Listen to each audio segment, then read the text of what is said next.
We're out with Harley. We just got to Lowe's. Notice her car behavior in a busy parking lot. I'm able to completely open the door and she doesn't even think about getting out. She just assumes she has to wait for permission. So this is definitely a good start. And this is definitely what you're going to need to keep up with going home. Okay? Good girl. Very good girl.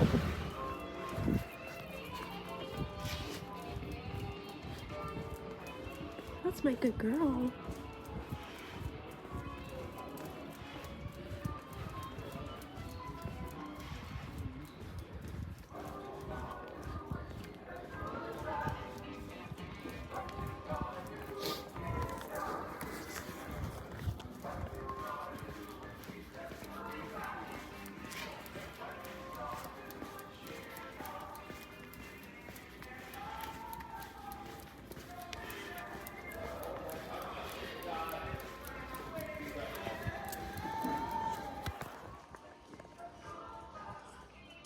Hi guys, out with Harley. This is really her final exam. She's out at Lowe's.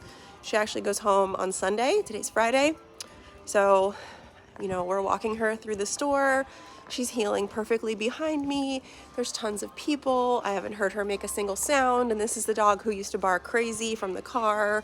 So it's just, again, so important that we lead our dogs through experiences like this. And that just means giving them commands, holding them accountable, and really not allowing them to make any choices on their own. And if they try to do so, that's when you would come in as the leader, correct, and then direct. Okay, so what I mean by that is, like, for example, opening the car door and she jumps right out.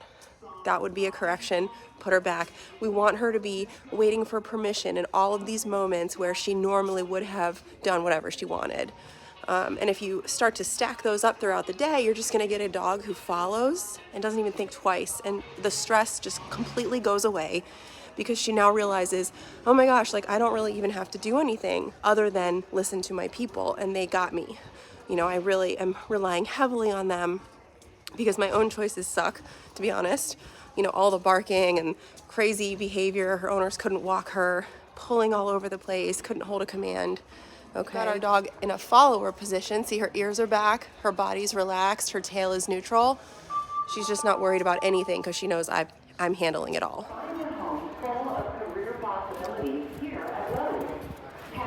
Okay, so we bring our dogs to Lowe's because it's a distracting and new environment. We want to make sure they can listen anywhere. Got my e-collar, which is my main tool. Okay, I'm going to correct all the sniffing. We really want to make sure we're correcting anything that is not heel.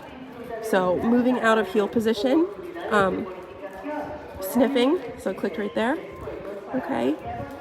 Even if her ears go up for too long and her forehead starts to wrinkle, you can click. So notice I've clicked a couple times.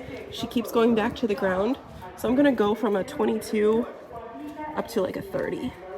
If you find yourself using the same number and the behavior is not stopping, go up, all right? So we're just walking around. We're gonna go up to the main entrance and practice a down stay. Make sure she can hold a stay command past people walking by and carts. Her ears are a tell.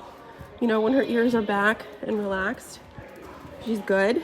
When the ears go up, that's when she's starting to become aroused. Just keep an eye on that. You just want to make sure that for the most part, her ears are back. Her forehead is smooth and she's not walking around with them straight up, zoning in on stuff. Good, good. She's looking up at me for reassurance. So we're going to go up and do a downstay right up here.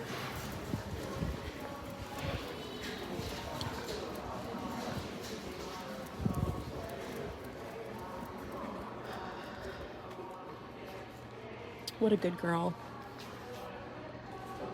Down. Good girl.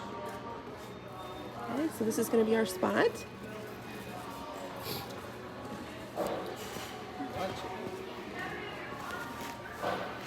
All right, so as I have Harley and her down, one thing I'm going to make sure of is that I don't want the leash to be tight, but I am going to have the leash as somewhat of a tie back. Okay?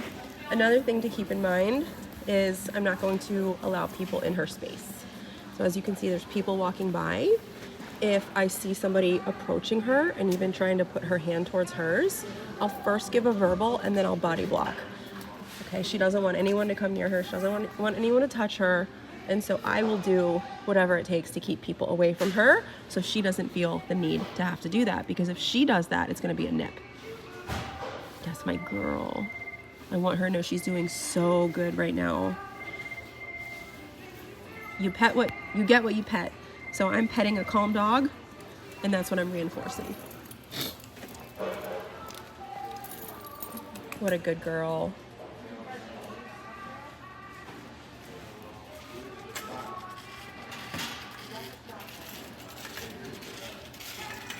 Good girl. Reinforcing all this calm behavior. If she was growling, barking, lunging, I would not be petting her. And that's what you see most people do. It's okay, it's okay. And she's like, yeah, they love this. So I'm telling her, I like this. Any other behavior would get disagreement, which is a correction on the e-collar, and then a direction, which is down. That's my girl. Good job. Let's see if we can relax her a little bit more. So I'm gonna go back down to low numbers. Okay. There's a cart going by.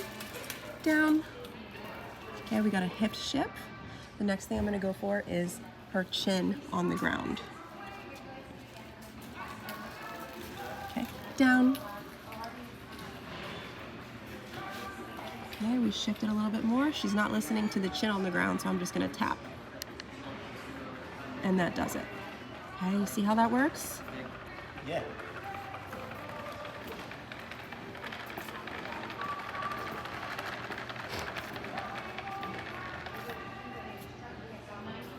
Good girl.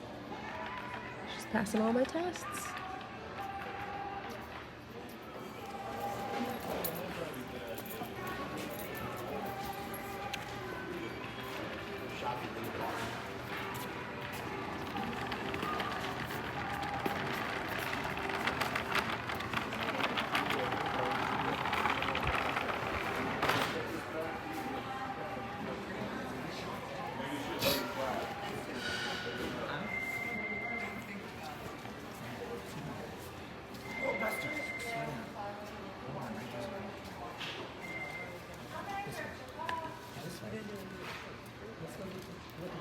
Good girl, Harley.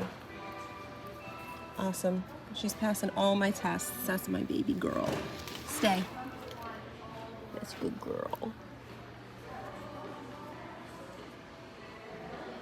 So good. Okay, so to get her back in heel, I'm gonna take my leash.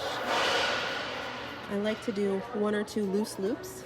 And then to start the walk, I'm gonna tap my tone and say heel. Heel, and we're in heel.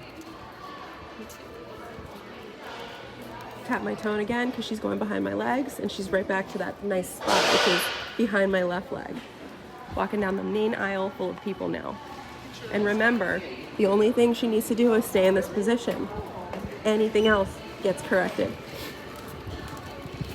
That's how we keep her successful.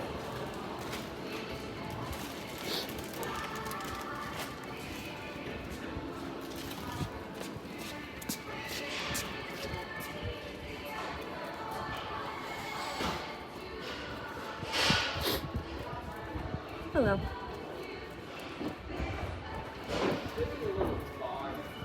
Good girl.